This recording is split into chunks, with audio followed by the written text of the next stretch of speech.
আপনারা জানেন মমতা ব্যানার্জি এবং তার তোলাবাজ ভাইপো তিনি আমাদের ভোটার তালিকায় যে নিবিড় সংশোধন তাকে আটকাতে চান।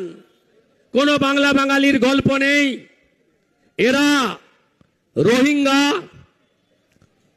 এবং বাংলাদেশি মুসলমান এদেরকে বাঁচাতে চায়। আপনারা কি চান না ভোটার তালিকা থেকে রোহিঙ্গা এবং বাংলাদেশি মুসলমান বাদ যাক? যদি চান বিজেপির হাত শক্তিশালী করুন আর কান খুলে শুনে রাখুন। মনোজ পন্থ, আপনাকে ঠিক করতে হবে সংবিধান ফাইনাল না মমতা ফাইনাল। যদি মমতা ফাইনাল হয় আপনার চাকরি থাকবে না।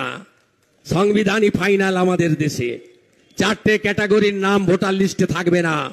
মৃতর নাম থাকবে না, ডবল এন্ট্রি থাকবে না, ভুয়া ভোটারের থাকবে না, আর বাংলাদেশি মুসলমান রোহিঙ্গার নাম থাকবে না। এসআইআর হলে তৃণমূলকে খুঁজে পাওয়া যাবে না। তাই এরা এসআইআর আটকাতে চায়।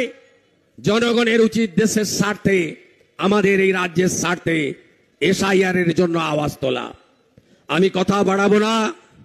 এখানকার মাফিয়া নেতা নরেন, কোল মাফিয়া, বালি মাফিয়া, কীর্তি আজাদ তীর ছুড়ে দিয়েছেন।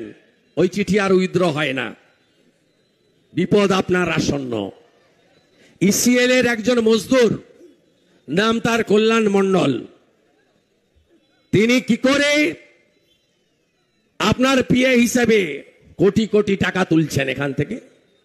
যুধিষ্ঠির ঘোষ, গৌতম ঘোষ, পারভেজ সিদ্দিকী ব্যাগ গুছান, প্রস্তুত হন, যা করার আমি করব, যা করার আমি করব।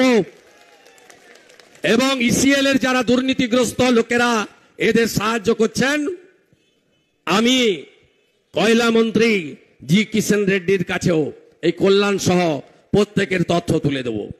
এই রাজ্যে যে ধরনের সীমাহীন দুর্নীতি হচ্ছে, 26,000 চাকরি চুরি থেকে, ডিএ চুরি থেকে, সর্বস্তরে আপনারা নিজেরা তা দেখেছেন।